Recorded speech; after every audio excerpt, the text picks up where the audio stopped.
Hello guys, this is your friend Naruto Fanfic Series 2.0 and we are back with a new fanfic. Which is What If Naruto, the clever hero, married femme Kyuubi, Hinata, Ino, Anko, and Kurenai. Part 2. And if you enjoy this fanfic then please press the like button and subscribe to my channel for more fanfic like this. And now let's start the fanfic. Hokage's office. Hiruzen was once again facing off against the dreaded paperwork feared by all cages. Why can't something come up to save me from all this damn paperwork? Hiruzen sighed after looking at the piles of paperwork that still needed to be completed. It seemed as if his request was about to be granted as Naruto suddenly barged into his office. Naruto, what are you doing here so late at night? Hiruzen questioned, for it indeed was late out with the sun long since setting. Hokage-sama. Naruto started instantly catching his attention, for Naruto would usually always address him as Gigi. There is a traitor in Konoha. Hiruzen's eyes widened then instantly turned serious. Traitors were indeed a serious issue that must be dealt with as quickly as possible before any village secrets can be revealed. Naruto, who is the traitor? And do you have any proof? The Hokage questioned. The traitor is a chunin named Mizuki. He currently assists Iruka-sensei at the academy. Naruto answered for the first part of the Hokage's question. Currently I have no proof but I have information on what he plans to do. Hiruzen motioned for Naruto to continue and explain with what he knew. Mizuki planned to trick me into stealing the forbidden scroll of sealing and bring it to him. Naruto said. The Hokage's eyes widened at the implications of what Naruto just said. This is more serious than I thought. To think that he would try to include Naruto into his scheme to steal the forbidden scroll of all things. If that had gotten into enemy hands then who knows what would have happened, thought Hiruzen, who was currently trying to figure out a way to capture Mizuki. The problem is there's no proof and I highly doubt the council will take Naruto's word over anyone else's, thought Hiruzen, but then Naruto decided to inform him about his own plan. Gigi. I say that I go along with Mizuki's plan and bring the scroll to the designated location where I will then capture him with proof, said Naruto, to which Hiruzen instantly tried to deny. Naruto, I'm glad you wish to try to capture the traitor but he's a chunin while you're not even a genin yet. I'm stronger than you think. I assure you that I can handle him. Here, how about this, Gigi? If I perform a jutsu that can knock you out we go along with my plan, Naruto said, already having a jutsu in mind. Hiruzen decided to go along with this, having confidence that nothing Naruto could do could knock him out. Naruto, I highly doubt you will be able to knock me out, but go ahead, though once you fail you must throw away you plan to try to confront him yourself. Alright Gigi, but don't hold this against me, you brought it upon yourself, Naruto said before performing a hand sign and being covered in smoke. A henge? Surely he doesn't think that will do anything to me, Hiruzen could only wonder. Oroku no jutsu. Then the smoke cleared to show that where Naruto once stood was now a busty blonde with hair tied up in twin tails with smoke barely keeping her modesty. Naruto had originally created this jutsu to play a prank on Riku. The reason being was that Riku always seemed to be calm and collected and nothing ever seemed to get to him. That changed though once Naruto had revealed his newest jutsu. I still remember Riku-sensei's reaction to that jutsu. Still can't believe he shot that far back from a nosebleed. Hiruzen was then knocked out by massive nosebleed that rocketed him backwards out of his seat. Sorry about that Gigi, Naruto said before heading over towards a shelf packed with numerous scrolls. After a while of searching Naruto finally found the scroll he was looking for. Alright, I got it, no I just need to set the trap and catch the traitor. Forest surrounding Konoha. Alright, now that I'm where he wanted me to be now I just gotta wait for him to show up. I've got a scroll here filled with powerful jutsus and time to kill, Naruto thought to himself before opening the scroll and looking over the names of the jutsus and a brief skim over the description. Most of these seem either too dangerous or just don't fit with my style. Wait, what do we have here? Naruto thought to himself before stopping on one jutsu in particular. Taju Kage Bunshin no Jutsu. Now why would this be here? Ah, here we go. Equally distributes chakra between the clones, and it's a solid body clone. Still doesn't explain why it's in the scroll. Sure, it can be dangerous, but not enough to be a kinjutsu. Oh wait, here we are. Wow. That explains it. This is actually perfect for someone like me. And with that, Naruto had decided on which jutsu he would learn while killing time waiting for Mizuki to come and fall for his trap. Iruka's house. Iruka was currently thinking back to the night the Kyuubi had attacked Konoha, the night he had lost his parents, making him an orphan just like Naruto. He was broken out of his thoughts though when there was a sudden knock on his door. Iruka answered the door only to find Mizuki, his assistant, behind the door. Iruka, we must go to the Hokage's office. Naruto has taken the forbidden scroll of sealing as a prank. Iruka was shocked. He couldn't believe that Naruto would do something so foolish which could be seen as traitorous. Iruka and Mizuki then headed towards the Hokage's office, stopping outside of after seeing a mob of angry ninja. They then saw the Hokage speaking to the ninja. Naruto has indeed stolen the forbidden scroll of sealing. Find Naruto and do not let the scroll enter into the wrong hands. With that, all of the ninja spread out into different areas hoping to find the boy. There now Mizuki is heading towards Naruto. I leave the rest to you. Be safe.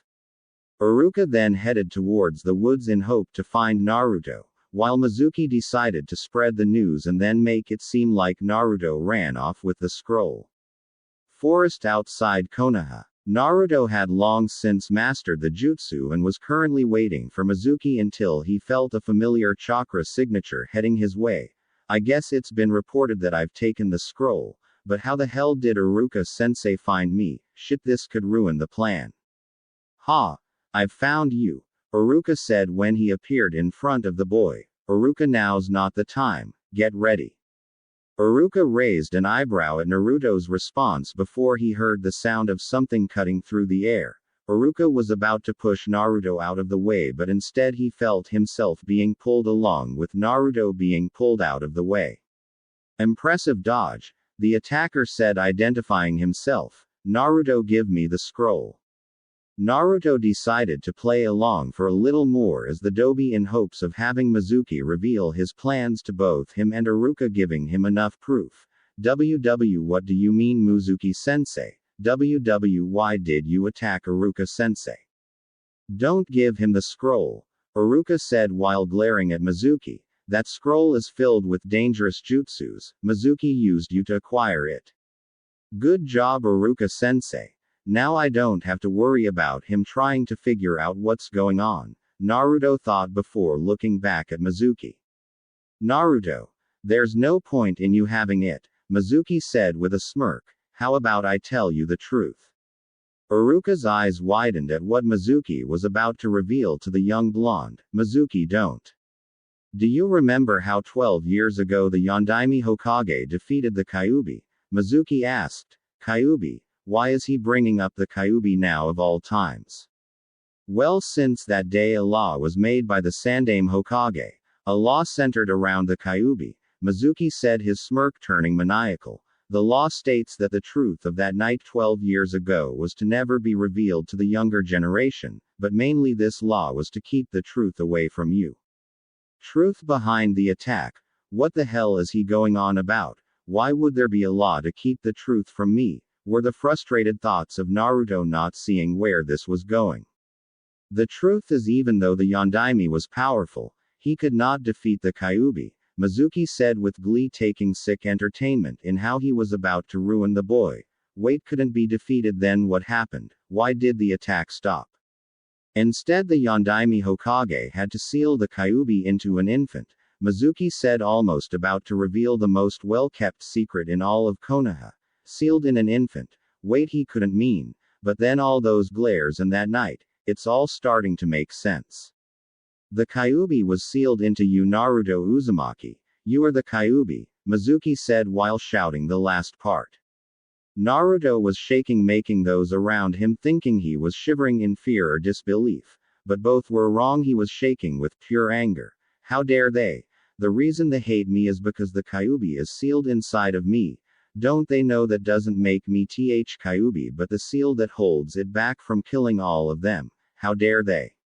Hey moron! Naruto shouted, catching Mizuki off guard, imagining the boy trying to deny the truth, not to be calling him a moron. Don't you know the difference between a kunai and the scroll it's sealed in? How the hell are you even a Chuunin if you can't even figure that out?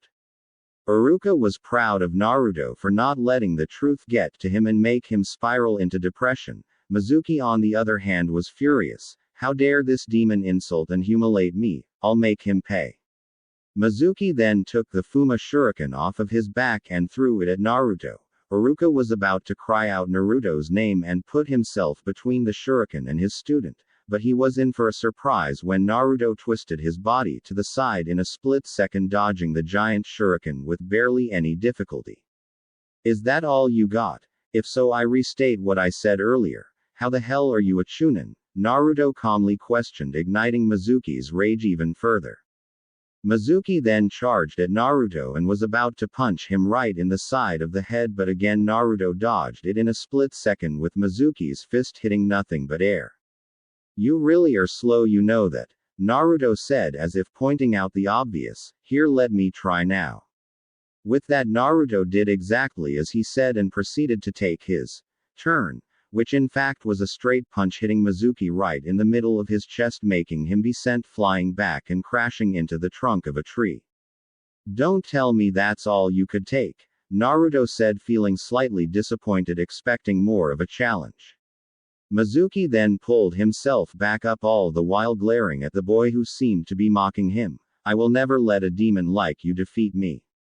While Mizuki was finishing his sentence, he charged back at Naruto, who only shook his head and sighed. How predictable. Maybe I should test that new jutsu of mine.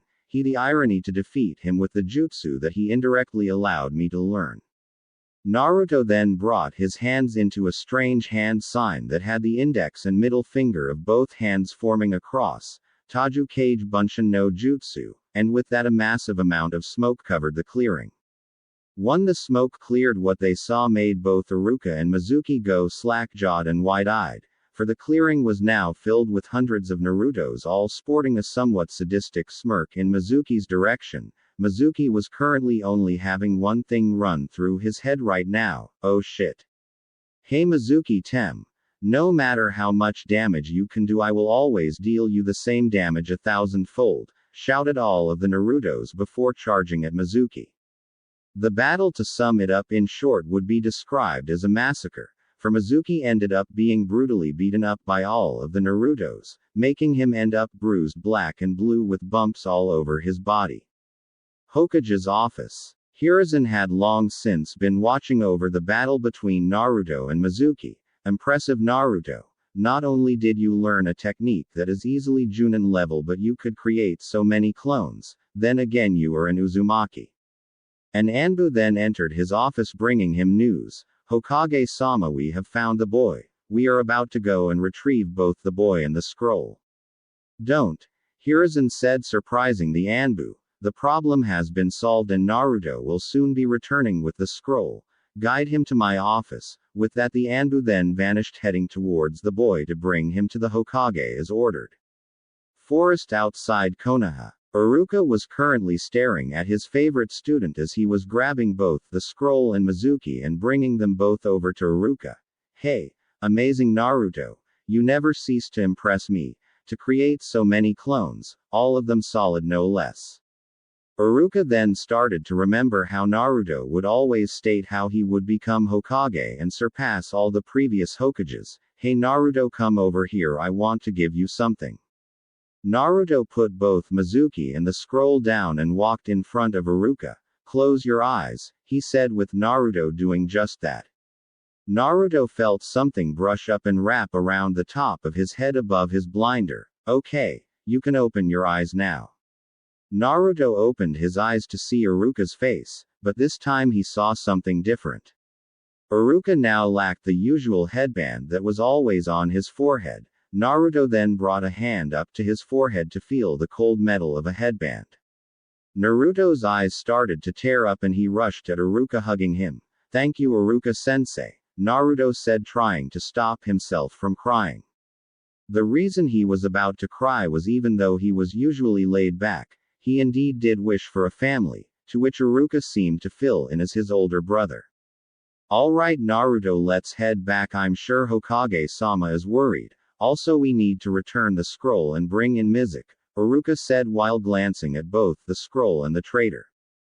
Gates of Konoha. Naruto and Iruka were then stopped by an Anbu when they were heading through the gates into Konoha. Iruka was about to explain the truth but was interrupted by the Anbu. Naruto, Iruka, you are both to head towards the Hokage's office while I bring the traitor to the INT. Iruka then handed over Mizuki to the Anbu while both he and Naruto headed straight to the Hokage's office. Hokage's office. Naruto and Iruka then entered into the Hokage's office to find the Hokage looking straight at them from behind his desk. Congratulations Naruto for both graduating and completing your first A-rank mission. Iruka was shocked when he heard about Naruto completing an A-rank mission while Naruto raised an eyebrow. Must be a cover-up. Hokage-sama, what do you mean by A-rank mission? Iruka questioned, trying to figure what the hell was going on. Naruto was given an A-rank mission to act as bait along with the Forbidden Scroll of Sealing to apprehend the traitor Mizuki along with finding proof of his actions to present to the council, Hiruzen stated, already having a cover story in place. Iruka was even more surprised. Naruto was under orders to take the scroll, and he already knew about Mizuki. When did this happen? Now Naruto, if you would return the scroll to me, Hiruzen said, and please fill a report of your mission and I will then give you the reward for an A-rank mission. Sure Gigi, but there's something I need to talk to you about. He then glanced at Iruka. Sorry sensei, but I need to talk to him alone. Iruka had instantly figured out what he wished to discuss with the Hokage. He must wish to talk about the Kyuubi. Iruka gave a nod to both Naruto and the Hokage and then exited the room. Okay Gigi, I already know you were watching me, so you must know what I'm going to talk to you about. Hiruzen let out a sigh. He had always been dreading the moment he would have to explain about the Kyuubi to Naruto, although he expected Naruto to be older by the time he did. Well, as I'm sure you already know, even though the Yondaime was powerful, he could not defeat the Kyuubi, so he instead had to seal inside of an infant. That infant was you, Naruto. Hiruzen said, basically repeating what Mizuki had told him except about how he was the demon. Hehe. You know, I'm trying to figure out how I didn't figure that out. I mean, my birthday is on the same freaking day the Kyuubi attacked. Then there's the glares, and also the night 1 year ago, Naruto said while saddening the Hokage while he was hearing about what Naruto had to go through. Okay Gigi. No more secrets. Tell me who my parents are. Naruto said, wishing to get all the secrets out of the way. Hiruzen again sighed. It seems many secrets will be revealed tonight. Alright Naruto, I'll tell you, but listen and do not interrupt me until I'm done. Hiruzen said, I'll start off with you father I guess and get that out of the way. Naruto, your father is the Yondaime Hokage, Minato Namikaze. Hiruzen said, to which Naruto's eyes widened. Your father truly loved you Naruto, and he would always regret how he had to seal the Kyuubi into you, but he had no other choice. I'm sorry I could not reveal who your father was, but you see your father had made many enemies, especially from Iwa, who would surely send out assassination attempts upon the son of the Yellow Flash. Naruto nodded in understanding. A ninja such as the Yondaime Hokage would indeed make many enemies. Heck, in Iwa alone he had defeated a whole army using the Hiraishin no Jutsu, gaining the nickname the Yellow Flash. Your mother's name was Kushina Uzumaki. She was actually much like you are, always shouting to everyone how she would be the first female Hokage. Hiruzen stated, chuckling to himself, remembering the redhead's antics from when she was younger.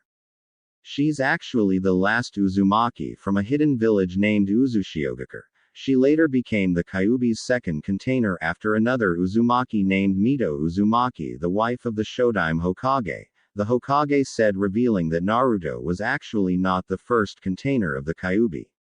So you're saying my mother was a Jinchuriki before me? Naruto questioned, shocking Hiruzen. Naruto, how do you know about Jinchurikis? He asked, wondering how the boy learned of such a word. Hee Gigi, I've been gone for a year. I ended up learning several things while I was gone, he said while the Hokage gained a look of understanding. I guess being away for a year would allow Naruto to learn of several things. Anyways, your mother and father had to keep their relationship a secret for fear of attack upon Kushina to get revenge on Minato, the old man stated, getting an understanding look from Naruto. That means that they also had to keep your birth a secret. Naruto, you see, during childbirth a Jinchuriki's seal becomes fragile, and while I do not know what happened during your birth, I do know that the Kyuubi ended up being released and attacked the village, Hiruzen said, explaining how the Kyuubi even ended up attacking the village. Naruto was currently trying to wrap his head around the information that had been revealed to him. Not only was he the Jinchuriki of the Kyuubi, but he was also the son of the Yondaime Hokage. Hokage, seeing the stress Naruto seemed to be under, decided to bring something up to change the topic to something lighter, and something that actually made him let out a perverted giggle. Hey Naruto, as you know, you are the last member of both the Namikaze and the Uzumaki clan, Hiruzen said, getting a raised eyebrow from Naruto, wondering what the Hokage was trying to get at. Well, since you are the last of both clans, you end up falling under the CRA. Naruto instantly paled. That crafty perverted old man, was the thoughts of the blonde. Usually most men would be ecstatic at such news, but not Naruto, for Naruto never had any plans to pair up with multiple women. In fact, he was currently trying to get to know Hinata better and maybe even start a relationship with said girl. Hinata. Oh shit, how will she take this? Naruto thought after having his mind drift to the girl he had kissed only a couple of days ago. Hiruzen meanwhile was chuckling to himself the entire time, seeing the display of emotions that kept playing over Naruto's face. Hey, I wonder what kind of harem Naruto will have, he thought, releasing another perverted giggle. Hiruzen though knew there was another matter to bring up, so he calmed himself down and returned to being serious as he was before mentioning the CRA. Naruto, now that you know who your parents are, I plan to announce your heritage to the rest of the village if you end up entering the Chunin exams in a couple months' time, Hiruzen said, wishing to somehow make his surrogate grandson's life easier by giving him what is rightfully his. Naruto then nodded, agreeing with what the Hokage had said. Alright Gigi, I think I'ma go ahead and do this report now so I can head home and sleep. Naruto then handed Hiruzen the scroll and proceeded to filling out the report before acquiring the reward for the A-rank mission. With everything done and nothing else to do, Naruto then headed home to get some sleep after a long night. Time skip. Naruto's apartment. It had been a few days since Naruto's defeat of Mizuki, with him becoming a Konoha ninja. During the time in between, Naruto had ended up meeting the Hokage's grandson, Konohamaru, and his private tutor Ebisu. Somehow Naruto had ended up becoming Konohamaru's boss, with him ending up teaching the boy how to perform the Oroku no Jutsu. He also ended up creating another jutsu called Harem no Jutsu, which he used to have Ebisu end up being sent flying by a massive nosebleed. Naruto was currently waking up after a good night's sleep and getting himself prepared to go to class today. I wonder who my teammates are going to be, wondered Naruto, for today was indeed the day that all the new genin of Konoha will be arranged into teams of 3. I hope I'm teamed up with Hinata. Time skip. Academy classroom. Naruto walked through the doors to the classroom and spotted all his other classmates who became genin. Looking for a certain someone, Naruto ended up finding Hinata and walked to go sit next to her. But on his way he was stopped by a certain duck-butted Uchiha. Dobi, what are you doing here? Only those who passed are supposed to be here, the Uchiha said, hoping to get the Dobi back for all the humiliation he got during the exam. Hey duck butt, can't you see the Hite 8? Was his only answer as he walked past the glaring brooder. He continued to walk until he was next to Hinata, who seemed to be preoccupied with her own thoughts, seeing as she didn't even notice he was there. Hey Hinata, he said, gaining said girl's attention, who looked up at him in surprise and what seemed to be relief. Naruto, I thought why you failed. Yeah, I did, but I was given a second chance seeing how I did so well on all the other tests, he said, smiling while getting a smile in return. That's great, Naruto, she said without stuttering, showing how happy she really was that she would be able to graduate with her crush and maybe soon to be boyfriend. Hee, I hope we end up on the same team, he said, getting a shy nod in return from the Hyuga heiress. Naruto had ended up holding a conversation with Hinata and greeted some of his friends while he was waiting for the class to start.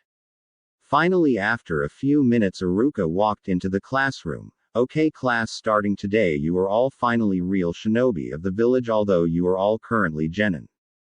Iruka then started to drone on about how each genin will end up in a team with 2 other genin while getting a junin instructor whose orders they will have to follow. The information of being in a 3-man team brought about different thoughts from different students. Naruto's thoughts were about wanting to be on a team with Hinata. The fangirls were all hoping to be teamed with a certain duck butt, while said duck butt was thinking being on a team will drag him down. Alright, I will now designate who will be on what team and who your junin instructor will be, Iruka said. After Iruka finished naming the first 6 teams, of which Naruto knew none of the names of, Iruka then said, alright, next is Team 7, Naruto Uzumaki, Sakura Haruno. Thump was heard as Naruto slammed his head down upon his desk while a screech could be heard from his fellow teammate, and Sasuke Uchiha. The final name brought about several different reactions. For Sakura, she was cheering and gloating to the other fangirls who were all groaning about how they didn't get to be teamed with their precious Uchiha. Sasuke was currently glaring at Naruto, who was currently banging his head repeatedly upon his desk, wondering why he was being given this cruel and unusual punishment. Is this because I pulled the Oroku no Jutsu on Gigi, or maybe because I taught his grandson the Jutsu? This has got to be some type of payback, were Naruto's current thoughts. The next teams to be named consisted of Hinata, Shino and Kiba being Team 8, while Team 10 was made up of Ino, Shikamaru, and Choji, the children of the original Ino Shika Cho. This afternoon we'll introduce you to your Junin sensei, so until take a break, Iruka said, dismissing the class. Time skip. He's late, screeched an annoyed Sakura. The reason being is that their Junin sensei was currently 3 hours late from when he was supposed to show up. Sasuke was also annoyed, but he was trying to hide it by acting cool. Naruto, on the other hand, for some strange reason was grinning like a madman. There is only one Junin who's ever this late. Maybe this will make up for who I'm teamed up with. Since Naruto was so happy with the revelation of who his sensei was, he was in no way, shape or form annoyed at the moment, which seemed to annoy the other two even more. Naruto Baka, why are you so happy? Sakura demanded, wondering why her teammate could look so happy about their sensei being so late. Naruto decided to take a page out of their soon-to-be sensei's book to annoy the girl even more. You say something. Before, Sakura looked merely annoyed, but now she looked like she wanted to punch someone, that someone being either Naruto or their currently absent sensei. Naruto decided to use this moment to play a prank. The prank consisted of a tripwire, spring-loaded kunai, and a slingshot-like contraption filled with water balloons. After a few minutes of waiting, their sensei opened the door and snapped the wire tied to the door. Their sensei watched with interest while a kunai was released after he had opened the door. After the kunai was launched, it ended up hitting and cutting another wire, this time hold back a slingshot filled with water balloons. This, however, made their sensei raise his one visible eyebrow. Weird, no matter how I look at it, the balloons won't hit me, he thought. Like he had figured out the balloons indeed weren't aimed at him. Instead, the slingshot unloaded a shower of balloons upon Naruto's other teammates. Naruto looked on with an innocent look. Oops, seems my aim was off, was his only response. Kakashi let out a chuckle. How can I say this? My first impression is, well, one of you has a good sense of humor while the other two. He said the first part while looking at Naruto before turning towards the soaking duo. You need to train your reaction. Sasuke and Sakura seemed to be deciding which of the two to take their fury out on, but Kakashi had other plans. Well, you two dry off, then meet me and Naruto on the roof.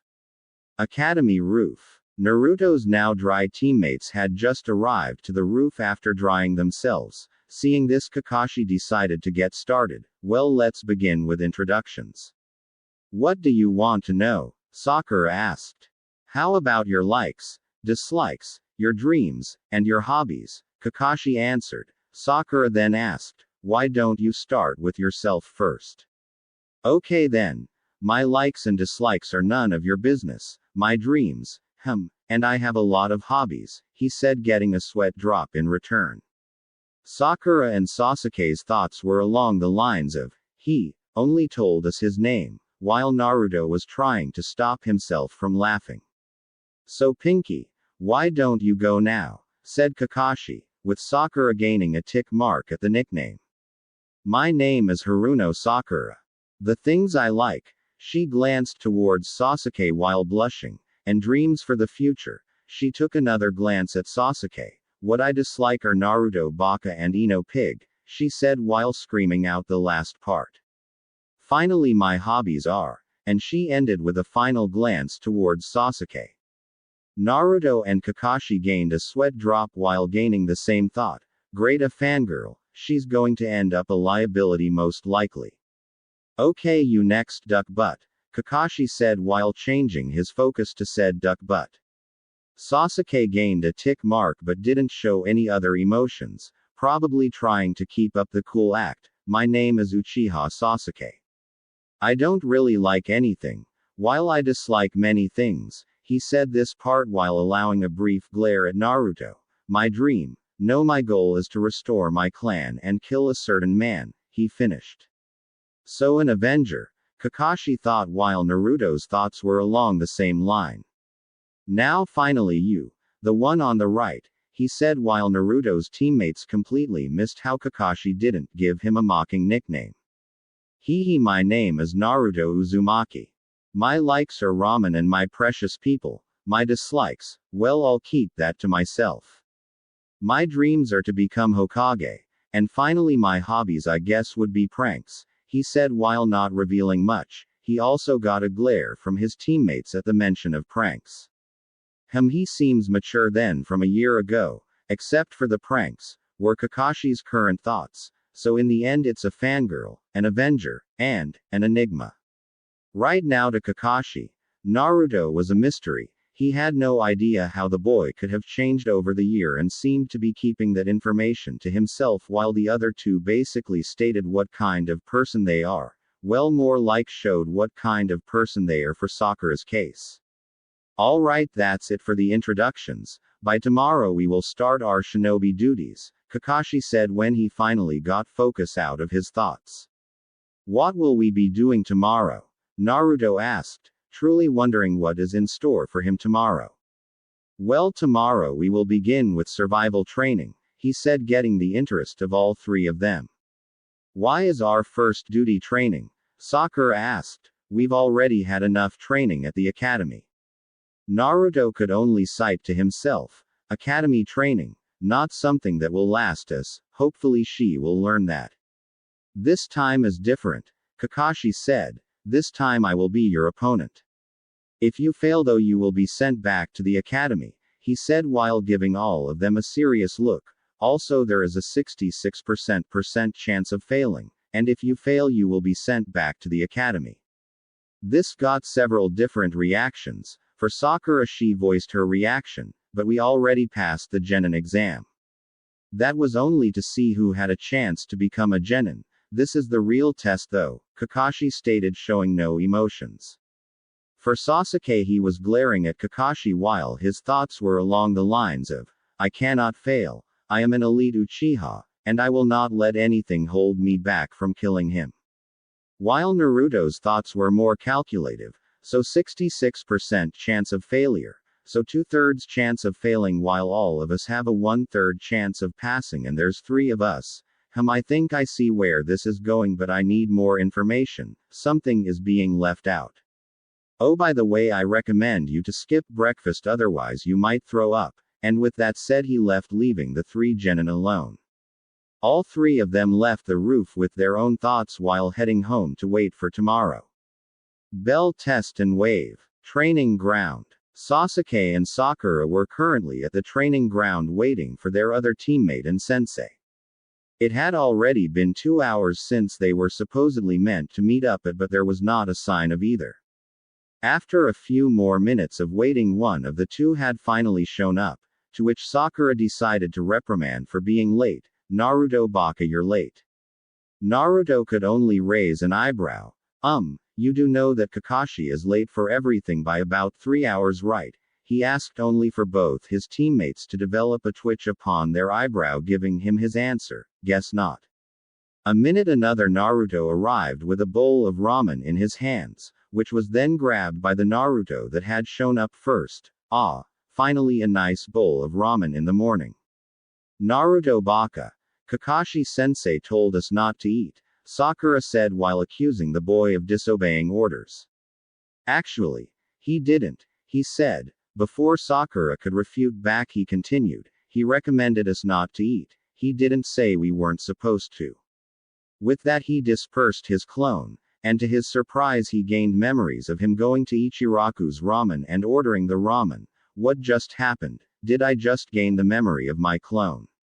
I'm going to have checked that out after the test. This might become something extremely useful, were his current thoughts.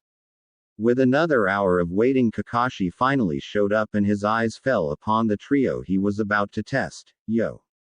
With just that one word he greeted his students as if he didn't just make them wait 3 hours. Well, 2 of them anyway. Even after Naruto showed up, he took a quick nap after finishing his bowl of ramen. You're late, was the only answer he received from one of his students, who decided to bring to point out his tardiness by screeching at him. Getting back to business, Kakashi brought out an alarm clock. Okay, this is set for noon. Your goal is to take these 2 bells for me before the time's up, he said while bring out said 2 bells. Those who don't have a bell by noon will be tied to a stump and get no lunch, he said while pointing out 3 tree stumps, with one of them being the resting place for the alarm clock. Guess it's a good thing I did eat, Naruto thought while his teammates were glaring at him.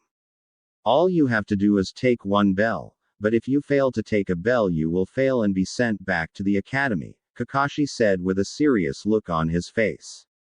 But sensei, there's only 2 bells, Sakura said, getting a response from Naruto. Yeah, I'm pretty sure he already said that. Exactly, no matter what, one of you fails and will be sent to the academy, he said while looking at his students to see how they were reacting. Naruto just had a smirk on his face, so that's what was missing. He makes sense now. Sasuke had his eyes narrowed while glaring at Kakashi. No matter what, an Uchiha like me will not fail, especially not until I kill him. While Sakura seemed to be glaring at Naruto for his crack at her about her stating the obvious, but also seemed to be taking glances at Sasuke. This is a test for my love, I will not fail. Use anything at your disposal. Also come at me with the intent to kill, otherwise you will fail, Kakashi said, earning a response from Sakura. But sensei, what if we hurt you? Naruto and Kakashi could only look at her as if she were stupid. Did she really just ask that? Were both of their current thoughts. Sakura, I think he'll be okay, Naruto said with a sweat drop on the back of his head. With everything he need to say being said, he decided to proceed with the test. Begin. Once he said those words, all 3 of the genin disappeared from in front of him. Stealth is a major ally for any and all shinobi, Kakashi said while looking around at where they were hiding. Seems they've hid pretty well. Sakura was currently under a bush while Sasuke seemed to be up in a tree, and Naruto was. Kakashi's lone visible eye widened. What? Where's Naruto? I can't even sense him. With Naruto. Naruto was currently hiding in a tree while masking his chakra to the point it seemed non-existent. He was currently in a tree that allowed him to see both his teammates and his sensei. Okay, it's pretty obvious what this test is about. The reason all genin are paired up with 2 others is to accomplish teamwork. This is a test to see if a team can work as a team. hence the two bells, a distraction to try to oppose the genin against each other, were his current thoughts. He had already a vague understanding it would be about teamwork. The thing he was missing though was why the fail rate was so high, and then Kakashi brought in the two bells filling in the missing piece. Somehow I gotta get them to work with me. Well, first thing to do in battle is to gather information, so the best way to proceed would be to confront Kakashi while trying to get a read on his skills and speed while allowing both Sasuke and Sakura a chance to pick up on. With a plan decided, he vanished from his perch on the tree and was now standing in the clearing across from a surprised Kakashi. Although he hid any signs of being surprised, why would he reveal himself when I couldn't even find him? What is he up to? Hee Kakashi, before anyone else can get involved, how about you and me have a little spar? Naruto said, while Kakashi was gauging how to react. Seeing no problems, he agreed while both of them got in a ready position. Come on Naruto, show me how much you've grown. Shinobi fighting lesson number 1 Taijutsu, Kakashi said, while both he and Naruto were gauging the other, wondering who would attack first. Kakashi was planning to bring out his precious book as a form of handicap during the test, but he decided otherwise and instead focused on Naruto. Naruto was currently trying to figure out what level of exposure he should reveal. Maybe stick with level 1 for now with the skills of a high genin. Naruto decided to put his plan, so he began by creating cross-shaped hand sign while shouting out, Kage Bunshin no Jutsu, and with a poof of smoke there were now 6 Narutos instead of 1. This ended up shocking Kakashi, which could be seen with his lone eye being wider than usual. How does he know a Junin level jutsu? Wait, now I see the forbidden scroll. 3 of the Narutos then proceeded to charge Kakashi, interrupting any further thoughts on the matter.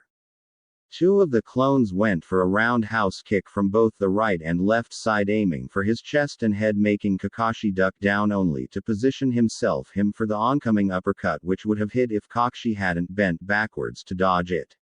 Impressive. To coordinate the clones to position me for a follow-up attack, were Kakashi's current thoughts while he was dodging and weaving the attacks from the 3 Narutos.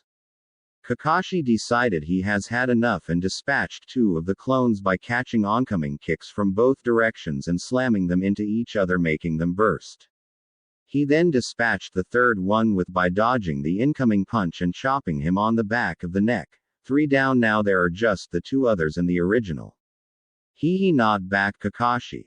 But how about we move on to the next part of the shinobi lessons, Naruto said when his 2 clones then started to perform some hand signs. Second part, I guess he means ninjutsu. Wait, those hand signs? Kakashi thought with alarm.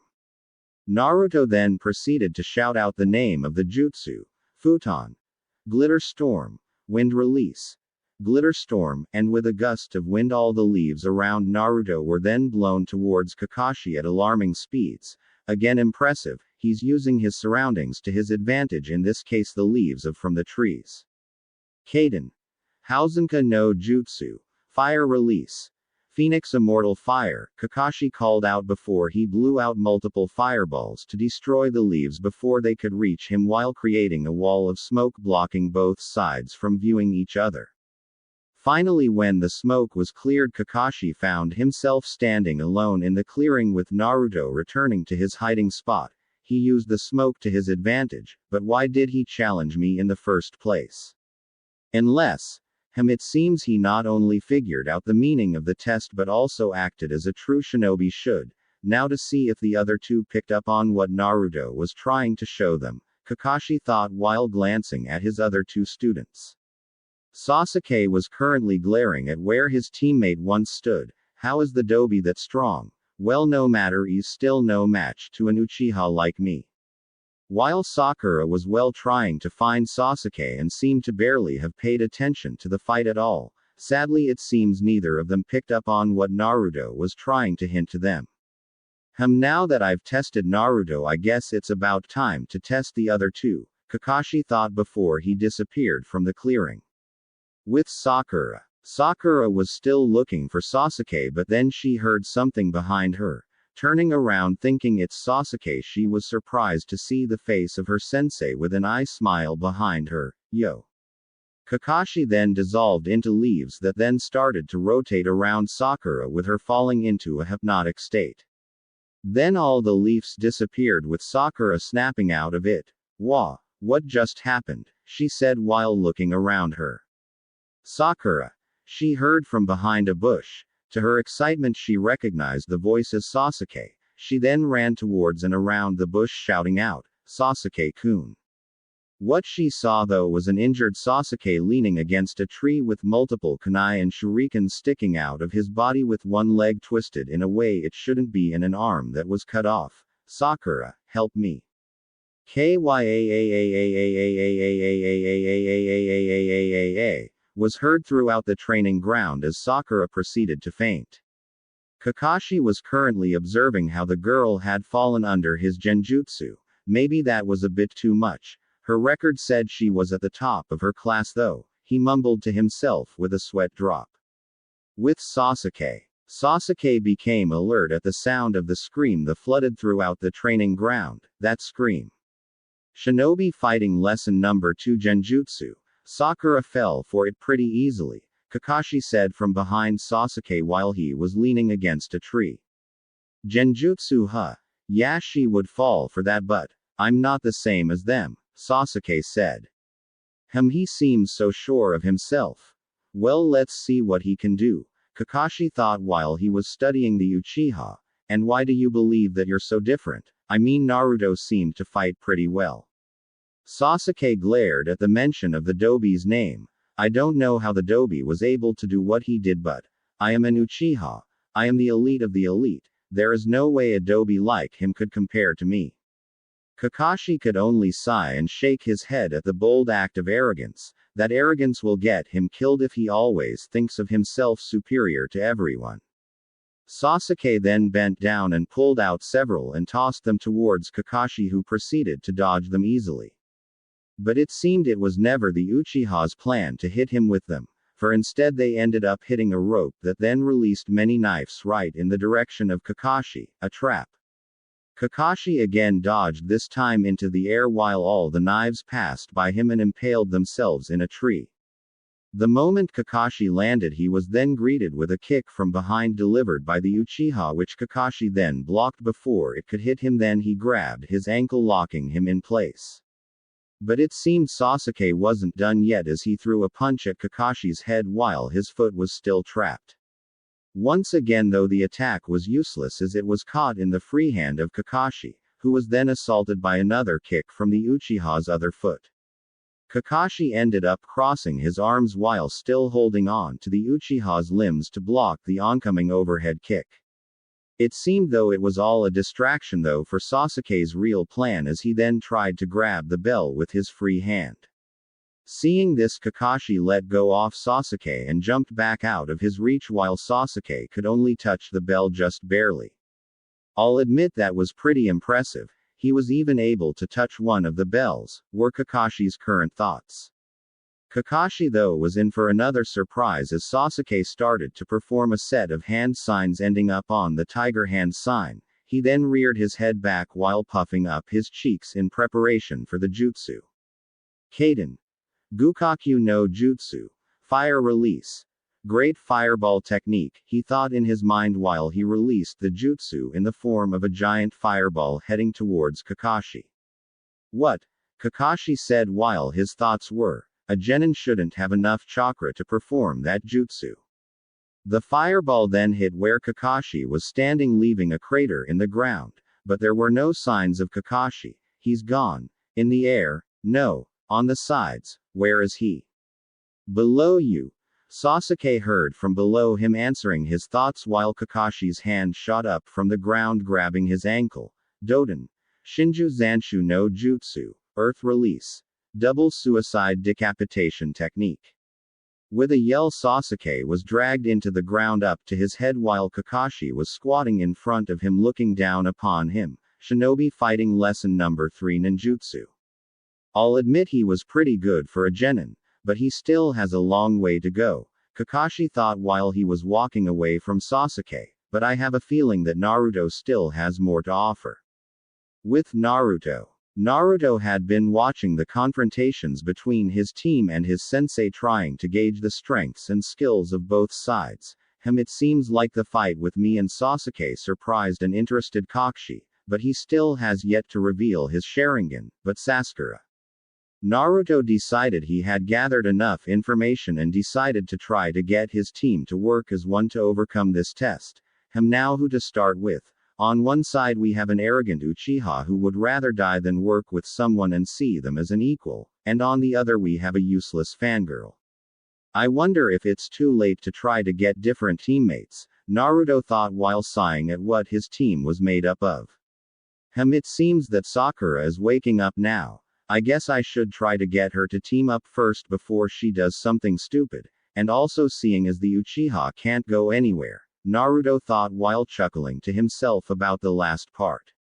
So with his thoughts gathered, Naruto started to head to where Sakura was as she was waking up from unconsciousness. Hey Sakura, Naruto said when he was next to Sakura after waiting for her to get enough coherence to understand him. What do you want, Naruto baka? Wait, never mind, I've got to find Sasuke, she said, then completely ignored him to find her crush. Naruto's eyes started to twitch. Calm down, you need her to pass this test. He ran and caught up with Sakura, who was searching around for Sasuke. Look Sakura, I think I know what the point of this test is and how we can all pass, he said, trying to gain her attention only to fail with her ignoring him. The two finally happened upon the sight of Sasuke's seemingly bodiless head, which caused Sakura to scream, again, and faint, again.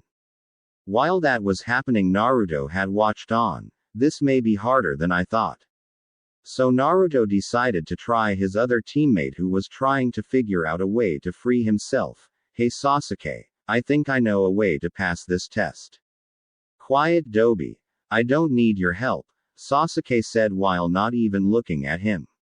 Naruto ended up gaining a tick mark but tried to calm himself down. Calm down. Just try again and make him see reason. I'm screwed. So for several minutes Naruto was alternating in either trying to reason with Sasuke or trying to wake up his unconscious teammate. Both failed. Sasuke would not allow himself to work with the Dobi because of his arrogance, while it seemed as the fangirl was out cold. Finally the bell rang signaling the end of the test, making Naruto groan at how his trying to get the team to work as a team failed, and now they all failed. With Kakashi. Kakashi had been watching the whole time as Naruto tried and failed to get his teammates to work together. Sigh. Sorry Naruto. Maybe next time you can get a better team. Hey, that might even be a good thing. See this team. Although the council is going to kill me once the Uchiha fails. Clearing in front of the tree stumps. In the clearing, Sasuke and Sakura were currently tied to a tree stump while Naruto was sitting down with a box of lunch in front of him.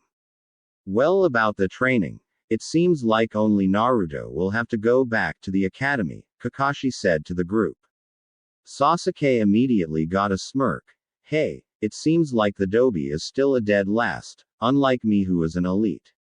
You two on the other hand, should quit as shinobi, Kakashi said, ending the duo's parade so to speak. What do you mean I should quit being a shinobi? Sasuke said while glaring at Kakashi. Also, why not the Dobi? Because the two of you are just punks that don't deserve to be shinobi, Kakashi said, gaining a reaction from the Uchiha. The reaction was for him to charge out in anger at their sensei, only for him to be stopped with Kakashi now sitting on him with his arm held behind his back and his foot on his head. That's why you're a punk. You are underestimating ninjas. Why do you think you were separated into teams? Kakashi said with a deathly serious look, only to gain a confused look from Sakura while Naruto seemed to understand. The reason only Naruto should continue being a ninja is because he understood the answer and reason to the test. But you two continued to blow him off. For that I am sorry to Naruto that you failed, and I hope you can get a better team next year. Huh? Answer, what does that mean? And how did Naruto figure it out? Sakura questioned. She got her answer but not from Kakashi. The answer was teamwork. Naruto is right. The reason for this test was to get all of you to work as a team. Alone it would be impossible for you to pass, but if you worked together you would actually have a chance, Kakashi said, proving Naruto's answer correct. What do you mean by teamwork? There were only 2 bells, Sakura shouted out. Again Naruto was the one to provide the answer. The bells were only a distraction. The bells were never the means to pass. They were only supposed to make us try to work alone instead of as a team. Again Naruto is correct. The test was made to make you fight amongst yourselves. The purpose is to see if you can forget about your own interest and work as a team, Kakashi said, backing up Naruto's answer again. But instead only Naruto was able to do this. Sakura, you would always ignore Naruto and obsess over Sasuke. Sasuke, you would always ignore both of your teammates to work alone. Even though individual power is important, teamwork is even more important. As a team, if even one flaw disrupts the team, then you will end up putting your teammates in danger. I'll give you one more chance after lunch, but this time I will make it even harder than before. Sasuke and Sakura are not allowed any lunch, and Naruto, if you feed them then you will all fail, Kakashi said before walking away. Instead of leaving though, he was watching over the team to see how they would act. Knowing Naruto, he will most likely try to give his team some food. Now the only problem is whether the other 2 will accept the food. As Kakashi had deduced, Naruto did indeed try to offer the duo his lunch. Hey guys, since I had breakfast earlier I'm not that hungry. You 2 should eat so you can regain your strength. They both ended up accepting the food, although not for the reason that they should have. Sasuke only accepted it for his arrogance. That's right, Dobi. You should be proud that your food is being used by an Uchiha, while Sakura was only following Sasuke's lead. The moment both of them took a bite of the food though, an explosion of smoke happened right in front of them. After I just told you not to. You do it the minute I walk away, said Kakashi, who charged right at them. You guys all. He started as he continued to charge at them while Sakura was screaming and turned away and Sasuke ended up flinching. All the while Naruto was sitting still while keeping his eyes upon Kakashi. Pass, he finished with an eye smile. Wait, what do you mean pass? Sakura asked in confusion. A ninja must see underneath the underneath. You 3 are the first who ever passed, and the others would always do what I told them. They were fools. A friend of mine once told me, those who break the rules and codes of the ninja world are trash, but those who abandon their teammates are lower than trash. Naruto closed his eyes and gave a nod of understanding. He must be talking about Obito. That ends the training. You all pass. As of tomorrow Team 7 will begin their ninja duties, Kakashi said while giving a thumbs up. Hey Kakashi, let's go get some ramen to celebrate, Naruto said cheerfully. Sure Naruto, I'll buy. With that the duo walked of leaving the training ground and headed over to Ichiraku's ramen, but they ended up forgetting a certain other duo. Hey Untie Us, how dare you leave an elite like me here. Time skip several weeks later. Woods. Team 7 was currently in the woods darting from tree to tree, sneaking up upon their target. What's the distance to the target? Kakashi asked into his headpiece. 5 meters, was the response, along with all 3 of them saying in one way or another that they were ready. Go. And with that all of 3 of them darted towards their target, which was a cat. Sasuke and Sakura first dived at the cat trying to catch it so they could get the mission over with, but instead the moment they picked up the cat it scratched them both across the face several times.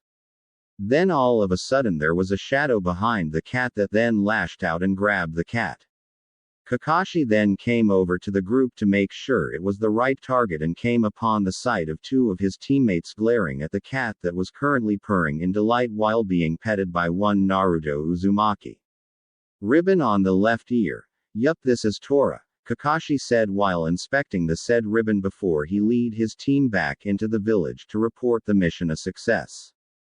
Hokage's tower. Team 7 had just handed over Tora to the fire daimyo's wife. Oh my cute little Tora, I was so worried. Sasuke and Sakura were smirking at how it seemed as if the cat was being smothered to death by the fire daimyo's wife, while Naruto's thoughts were along the lines of, no wonder the cat always runs away. Now Kakashi's Team 7, your next duty is, babysitting an elder's grandson, shopping in the neighboring village, and help with the potato digging, the Hokage said, before all of a sudden Tora was seen charging out of the room while a shout of, Tora, could be heard from the fire daimyo's wife, and catching Tora again. No, an elite like me shouldn't be doing useless crap like this, this should be what the dobi has to do. Sasuke suddenly shouted, being fed up with all the D-rank missions that had them only doing stuff that it seemed like people were too lazy to do. Yeah, Sasuke's right. Sasuke is way too good for missions like these, which was the follow-up of his loyal fangirl. Sadly, I have to agree with him. Well, not the last part, but missions like these ones are a complete waste of time, were Naruto's thoughts, although he was reluctant about agreeing with the Uchiha in anything even if what he said was true, or partly true in this case. Kakashi was just sighing to himself knowing this would happen sooner or later, although this might be a chance to see what Naruto is truly capable of without holding back. You idiot. You are just a rookie. Everyone starts with simple duties and works their way up, Iruka shouted, while getting Sasuke pissed off. How dare he call me an idiot? The Hokage just sighed to himself before speaking to the genin. It seems I have to explain to you what duties are all about. Hiruzen then started to go on and on about the importance of missions and how they were separated by rank and given to ninjas of certain ranks, although Naruto just tuned him out and was mumbling to himself about what he should have for dinner. Hey Gigi, why don't you just give us C rank? I'm pretty sure me and Kakashi can handle things if things go south. Naruto spoke up once the Hokage was done with his lecture. Everyone turned their gaze towards Naruto, with the Uchiha glaring at how dare that dobi think I would need saving, and by him no less. Hokage-sama, could I speak to you for a second? Kakashi said, getting a nod from the Hokage. Kakashi then walked up to the Hokage and whispered to him so that his genin team couldn't hear him. Hokage-sama, I think we should go with Naruto's idea. He started getting a raised eyebrow in return. Why do you think that, Kakashi? Do you think your team's ready? Yes, but not only that. During the test Naruto proved himself to hold great skills, but it seemed as if he was holding back as if not to reveal how strong he really is. Then there is also him being gone for a year. I would like to use this as a chance to gauge Naruto's skills to see if he may reveal more of it, Kakashi said while getting the Hokage to start thinking about the proposal.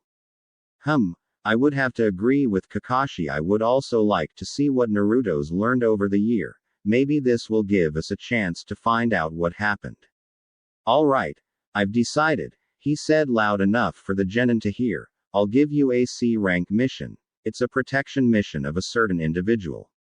With his statement and got the attention of the team, while Naruto decided to ask a certain question. Hey Gigi, who are we protecting? Give it a second, he will be here any moment now, he said before a drunken man walked into the room gaining everyone's attention.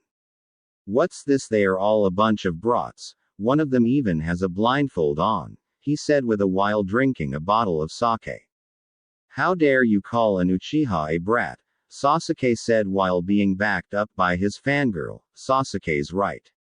Naruto could only sweat drop and shake his head.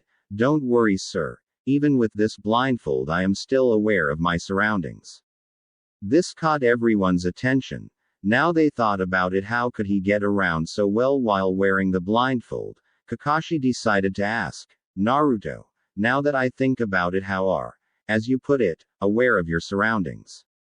Oh, I never told you, did I? Hee. Well, I basically have incredible skills in being a sensor to the point where I can even create an artificial image with chakra of my surroundings, so I basically can see, just not in details. I can still tell people apart though by chakra signatures. He said as if it was something simple, while the people in the room who were chunin and above were looking at the boy in shock with thoughts along the line of, such skill, What he just said has never even been heard of before except from some of the best censors, but even then to do it 24/7 is just amazing. While the drunk seemed to be a little skeptical, then how many fingers am I holding up? He asked. 2. Now 1. Now 4. 6, but you quickly changed it to 5, was his answer while he kept holding up a different amount of fingers up.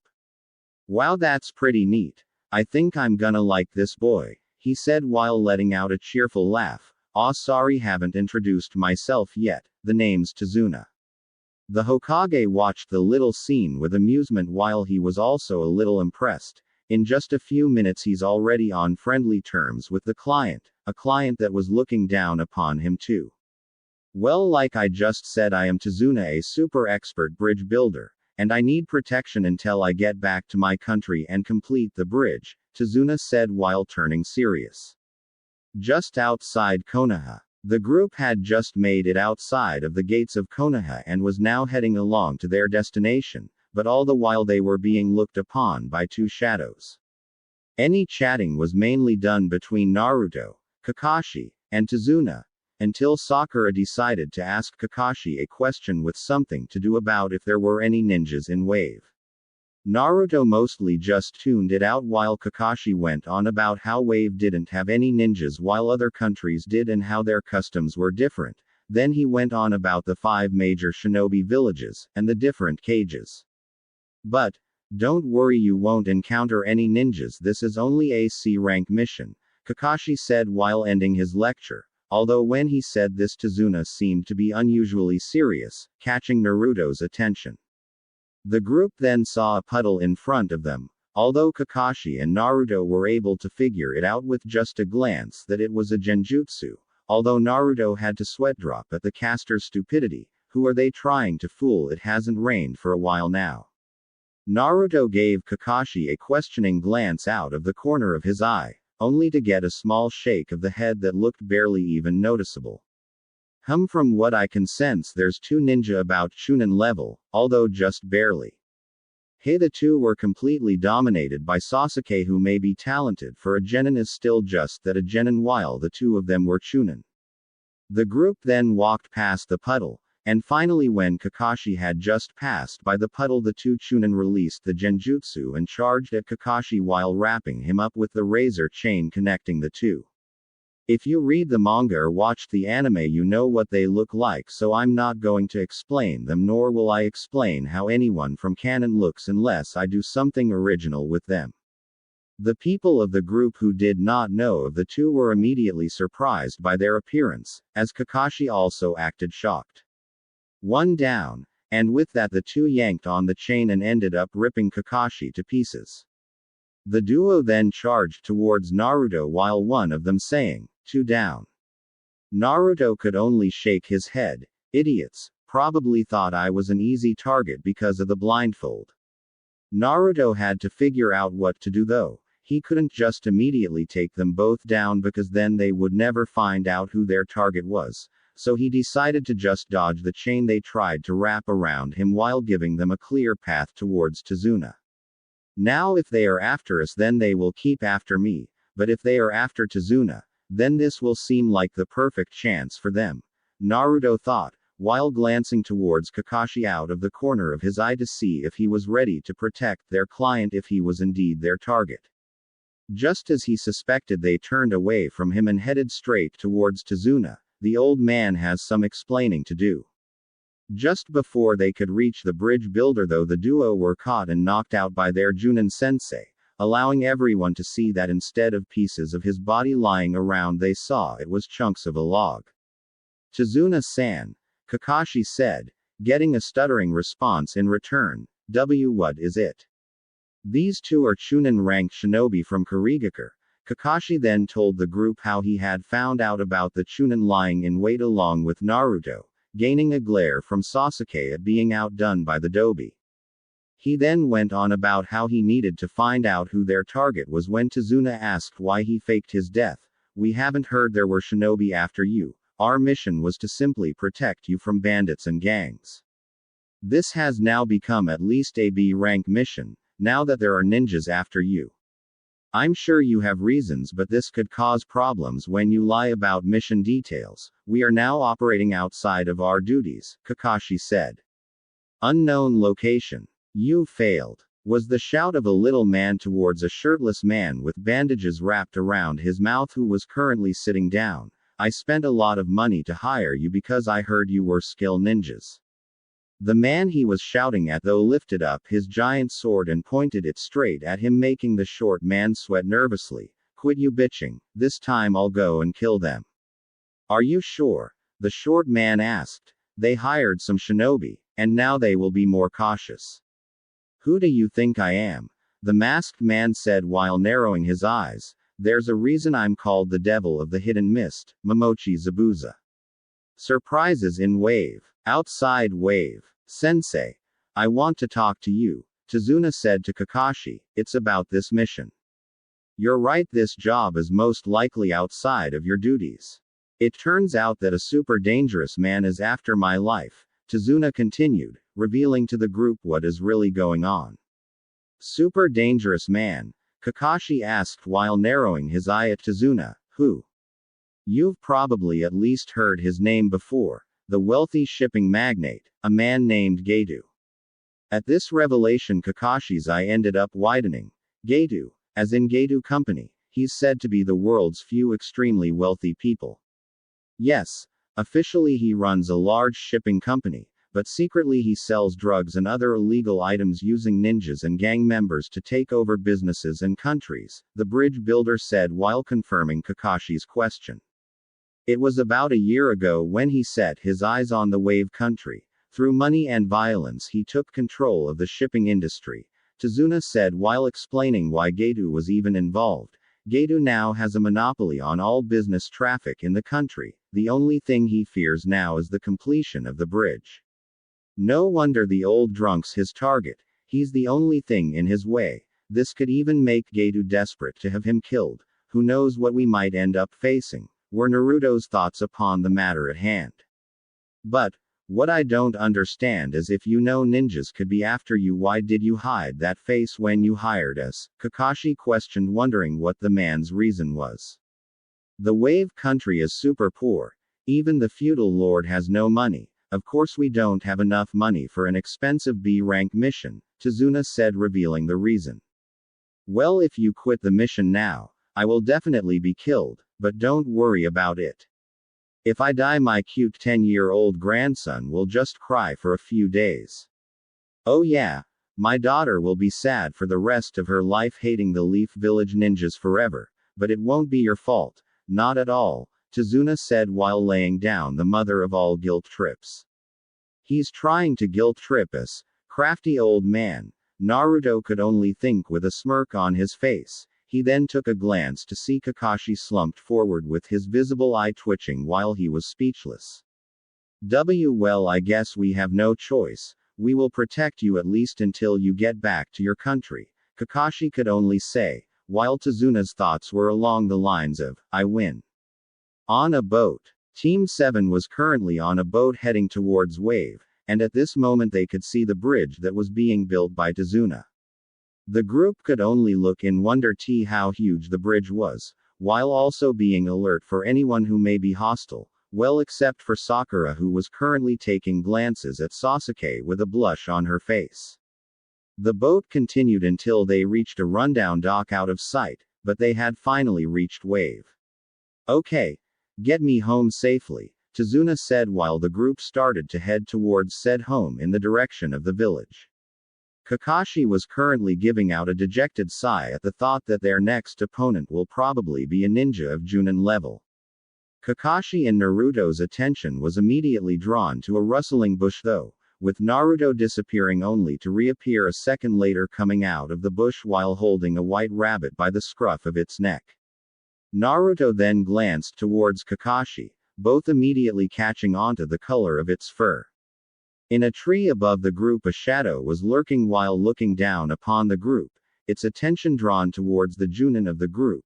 No wonder the brothers didn't stand a chance. The Hidden Leaf's copy ninja, the Sharingan Kakashi. Everyone get down, Kakashi shouted when he heard something slicing through the air behind them. Everyone dived down with Naruto tackling Tazuna to the ground. Immediately afterwards a giant Zanbato came spinning through the air passing right over their heads. The Zanbato ended up slicing into the trunk of a tree while a moment later a man appeared right on the hilt of the Zanbato. Kakashi's visible eye narrowed once he identified who the assailant was. Naruto on the other hand was wary of the amount of chakra the assailant was giving off. This person has chakra levels of that of a high Junin. If things take a turn for the worse I might end up revealing part of my strength much earlier than I thought I would. Well, if it isn't Momochi Zabuza, the demon of the hidden mist, Kakashi said while identifying who the owner of the Zanbato was. Wait, did he just say Zabuza as in one of the 7 swordsmen of the mist? I was right, almost likely have to reveal I'm much stronger than I gave off. Naruto's thoughts were since he could not identify the man because he had never felt his chakra signature before. Everybody get back. This one is on a whole other level, Kakashi said before he grabbed the left side of his headband. It will be a little tough, unless I do this. You appear to be Sharingan Kakashi. Sorry, but the old man is mine, Zabuza said while revealing to the group what was being covered up by his headband. Naruto took a glance at Sasuke out of the corner of his eye to see what his reaction would be, and the reaction he got was one of pure shock at the mention of the Uchiha's clan Dujutsu. Surround and protect the client. Do not enter the fight, Kakashi said with deadly seriousness in his voice before he pulled his headband up and off his eye to reveal the Sharingan. The Sharingan is a special physical condition that only appears in a select few members of the Uchiha clan. Could he be? Sasuke could only wonder. Naruto saw this and could only sigh to himself. I know what you're thinking, and you're wrong. Enough talking. The old man is my target, Zabuza said while the team of genin immediately surrounded Tazuna while guarding him from anything that may wish to do him harm. But it seems I will have to beat you first, Kakashi.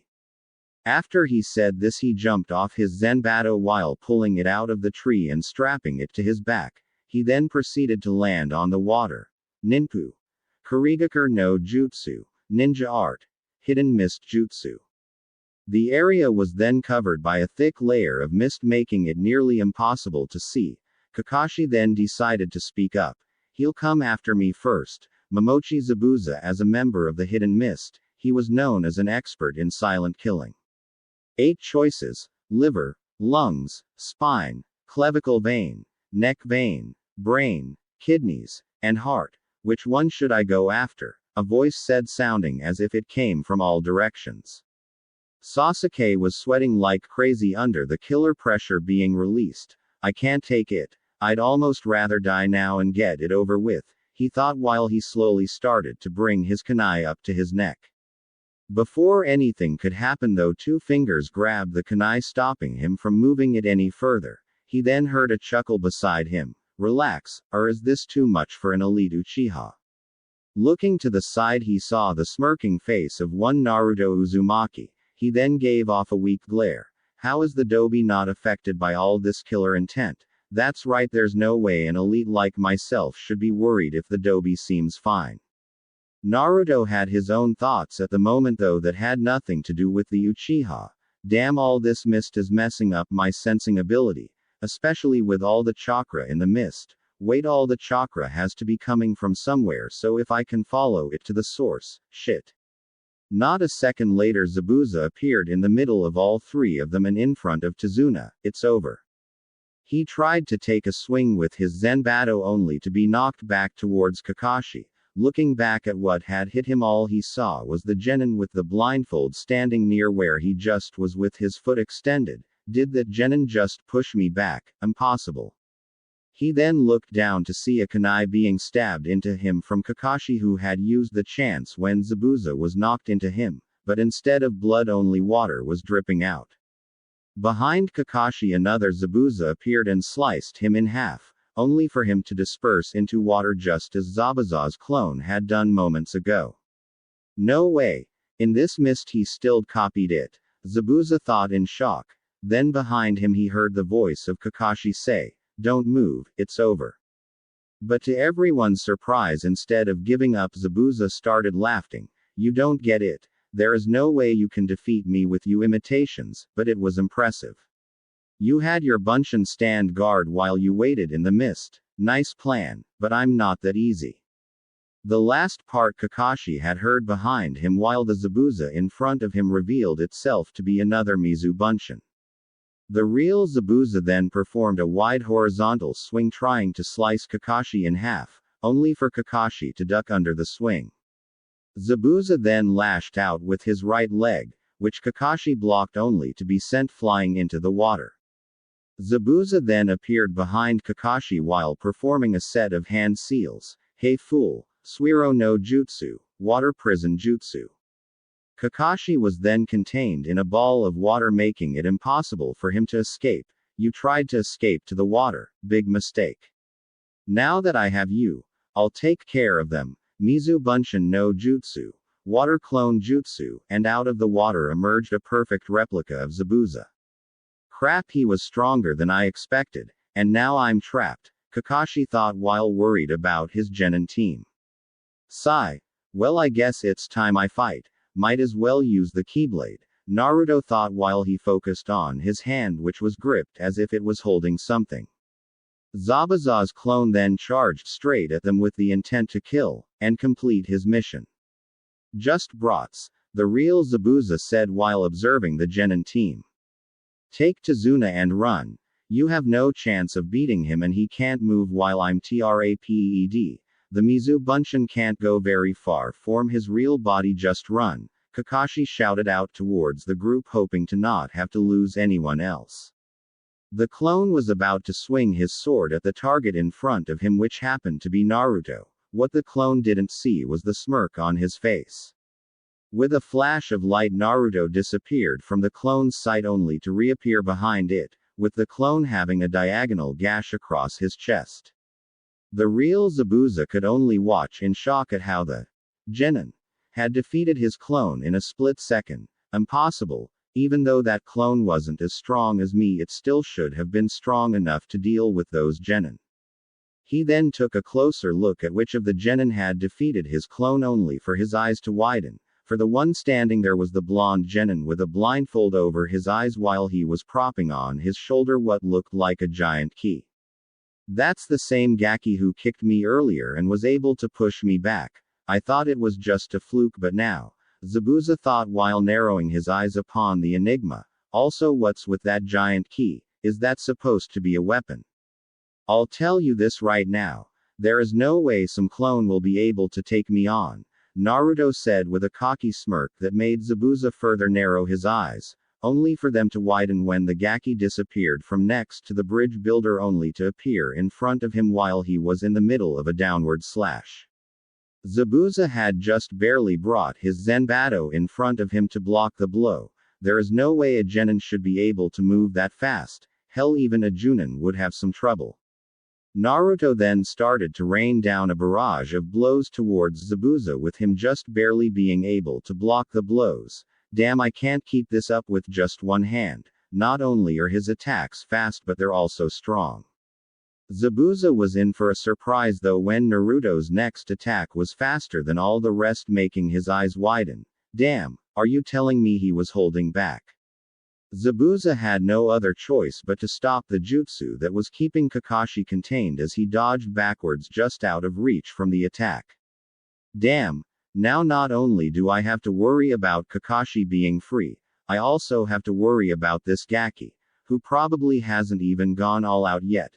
Zabuza thought while sweating nervously, for the genin had already shown he could go even faster, so who's to say that was his limit? Naruto decided to use this moment to his advantage and charged at Zabuza once again, laying down another barrage of attacks. Zabuza seemed to be able to block his attacks better now though, since both of his hands were free, so Naruto decided that instead of increasing his speed yet again, he would put the ability of his current Keyblade to use. Naruto then allowed himself to overswing, making it look as if he let himself wide open, which Zabuza had decided to take advantage of. With one mighty downward swing of his Zenbatto with all of his strength behind it, he aimed straight for the blonde's head, only for the blow to be blocked. The boy had moved at a speed that would have seemed impossible and brought his keyblade up to block the swing, but what shocked many of the people there was that he was doing it one-handed. He, the Kingdom King, known to have immense defensive capabilities, Naruto said while not even moving an inch no matter how much power Zabuza would put into his swing. Naruto then pushed Zabuza's sword off to the side to sail by him harmlessly while using his free hand to punch Zabuza straight in the gut, making the man double over and cough up blood. What the hell? Not only did he block me with one hand, but his punches like nothing I've ever felt before. Zabuza could only wince at the pain he was feeling, pretty sure that his insides were turned to mush. Nice going, Naruto, Kakashi said while he appeared next to Naruto. Incredible, he actually defeated him with a single punch. How strong are you, Naruto? Now I think it's about time we end this, the copy nin said while pulling out a kunai and heading towards Zabuza, who was now on his knees while holding his gut.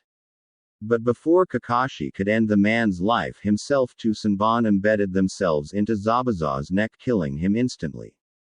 Everyone's eyes widened in shock before looking at the sources of where the weapons were thrown from.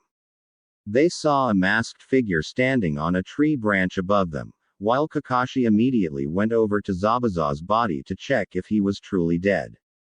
Thank you very much. I have been searching for the opportunity to kill Zabuza for a long time, the masked figure said to them while lowering his head in a bow. That mask? You're a Kurigakure hunter nin, Kakashi stated as he saw the design on the mask. The figure gave a nod before using a shunshin, body flicker technique, to appear next to Zabuza's body. Your battle is over now, and now I must dispose of this body. Farewell, the figure said while using a shunshin again to disappear with Zabuza's body. Why would the hunter nin take the body and not just dispose of it here? They usually only need the head for identification, Naruto thought with suspicion and decided to bring it up later with Kakashi when they are alone.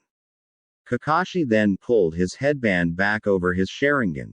Now we have to get Tsunasan back home, let's go.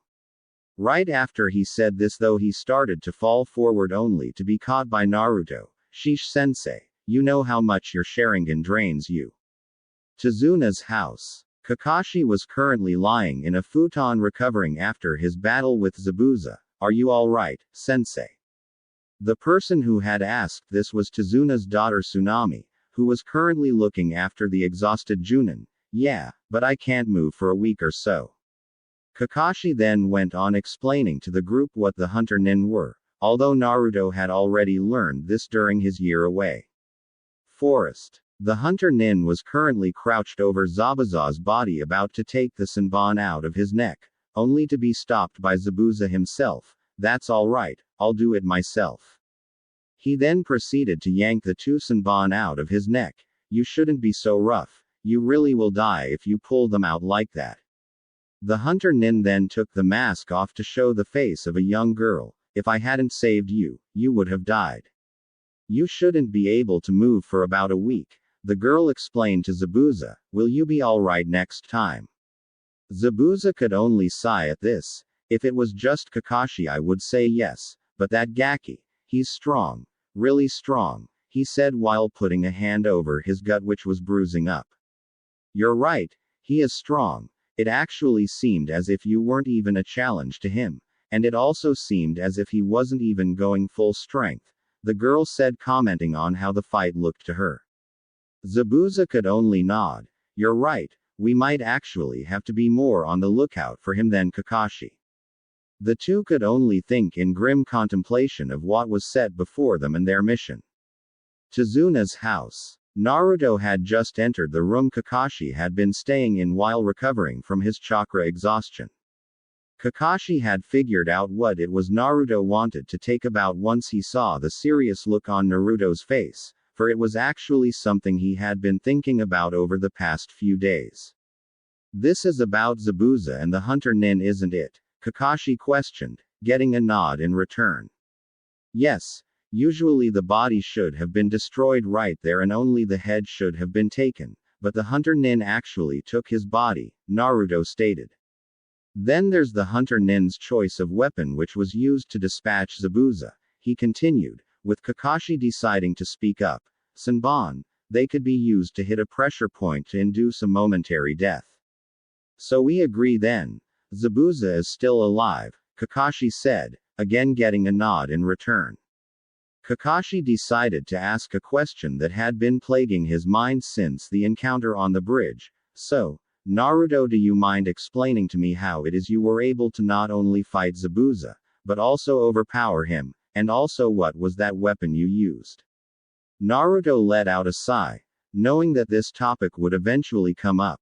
Well, I guess to make this easier to understand, I'll tell you what happened right after I was ran out of Konoha. This made Kakashi wince, still blaming himself for not being able to protect Naruto. Well, as I already told you, I met guy named Riku who ended up teach me. What I didn't tell you was that before I met him I acquired the power to wield a weapon known as the Keyblade. Keyblade? Kakashi questioned the unfamiliar term but then thought about the shape of the weapon Naruto had wielded on the bridge. Well, it certainly did look like a giant key. The Keyblade is a weapon given to a chosen few to combat the darkness and beings known as Heartless, Naruto said. He decided to explain what a Heartless is before Kakashi could question him. The Heartless created from the darkness of a person's heart. They lose all ability to think and reason and rely on instinct. The Heartless usually attack people to create fellow Heartless and will only follow those that they deem as strong. This made Kakashi raise his eyebrow. Heartless? I've never heard of anything like what he is describing, nor have I seen anything like it. If you're wondering why you've never heard of them before, well, that's because the Heartless haven't appeared in this world yet, Naruto explained, getting a nod from Kakashi, only for Kakashi to freeze up once he focused on a word Naruto had said, world. Yes, world. There are actually many worlds out there. Riku was actually from an island world called Destiny Island and has actually traveled to many different worlds, Naruto said, further shocking Kakashi. Naruto. I'm having a hard time believing this, Kakashi said, getting a nod of understanding from Naruto, for who could immediately believe something that sounded so far-fetched? I know how it sounds, Kakashi, but everything I've told you so far is true. Remember how I told you that the Keyblade is only accessible to a select few? He questioned, receiving a nod. Well, when I said that, I meant that the Keyblade is given to a rare few across all of the worlds, meaning I'm probably the only person in this one who can wield it. Well, I'm digressing from the story.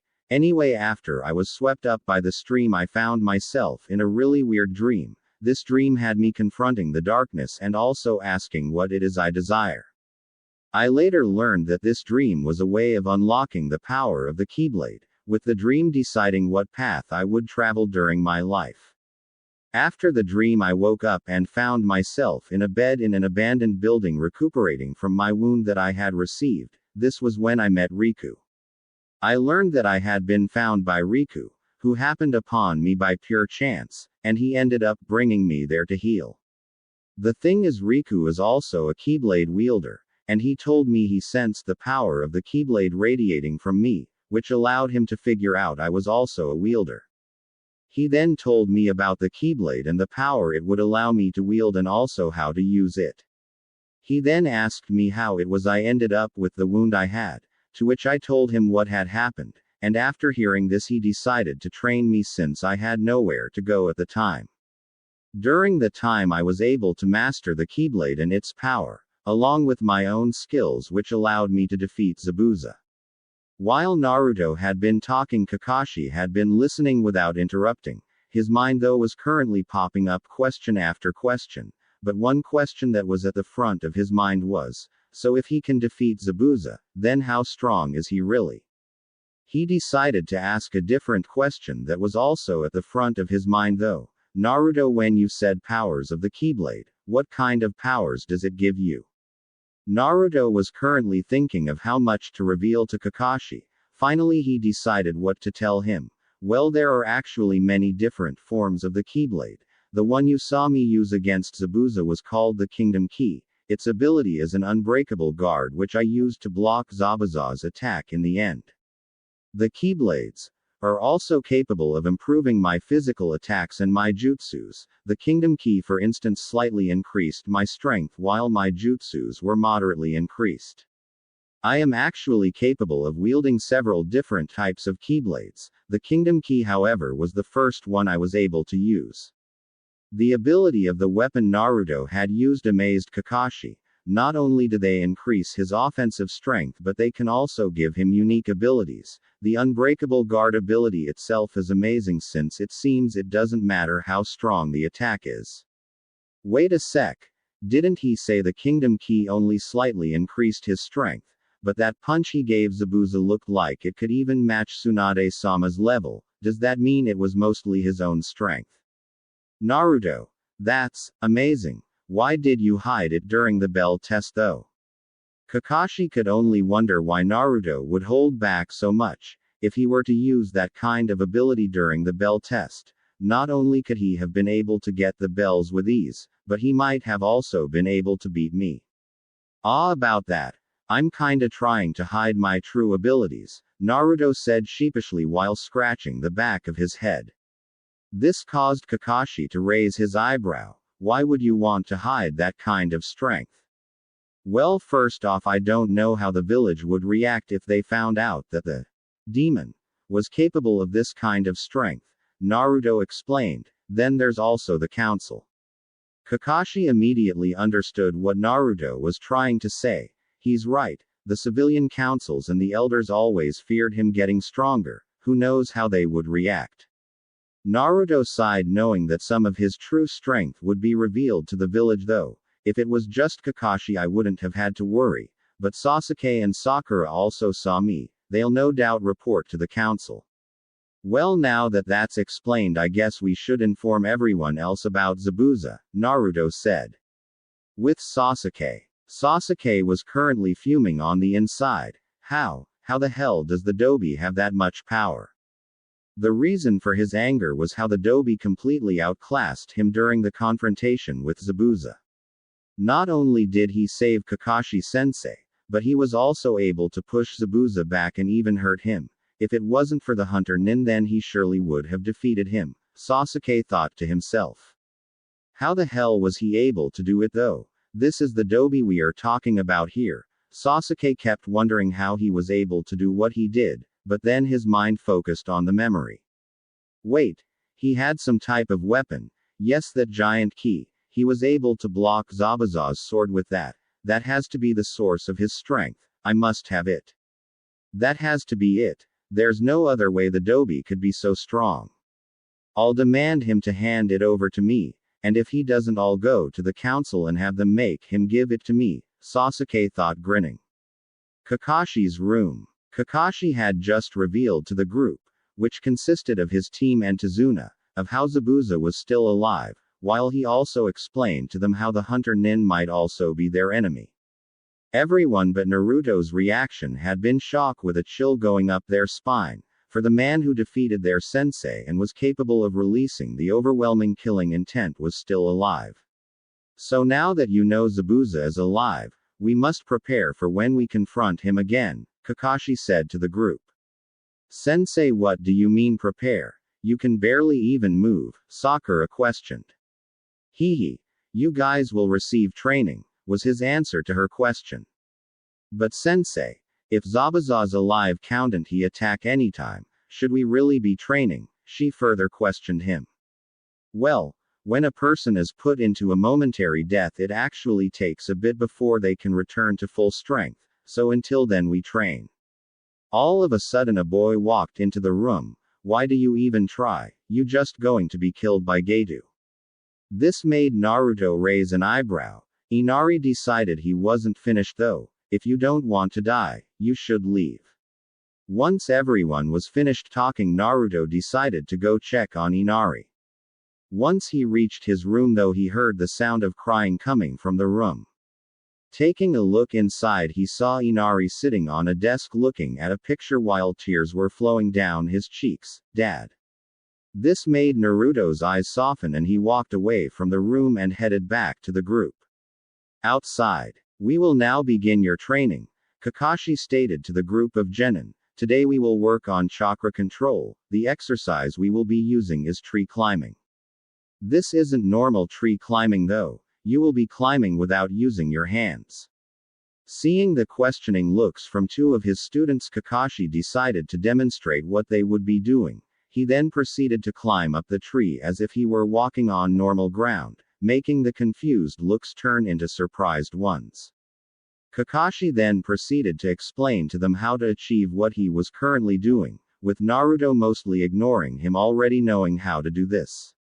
Now Sasuke and Sakura, I want you to do this while Naruto goes with Tazuna to guard him on the bridge, Kakashi said. Sakura decided to speak up about this arrangement. Why does Naruto Baka not have to train? Kakashi decided to enlighten her. Well, as I'm sure you saw during the fight with Zabuza, all three of us were walking on the water. This got a shocked look from Sakura. Since now that she was no longer in a life or danger situation, she could finally let her mind wander about the smaller details. Now that you say that, how were you even able to do that? Naruto was the one who decided to answer this time. Well, that was actually what is called water walking. It's basically a more advanced version of what Kakashi just showed you. I learned how to do both during the year I was gone, so I don't need this kind of training. His response made Sasuke clench his fist. How can the Dobi be so far ahead of me? Hatake, I demand you teach me how to water walk instead, he demanded of his sensei, only to get a glare in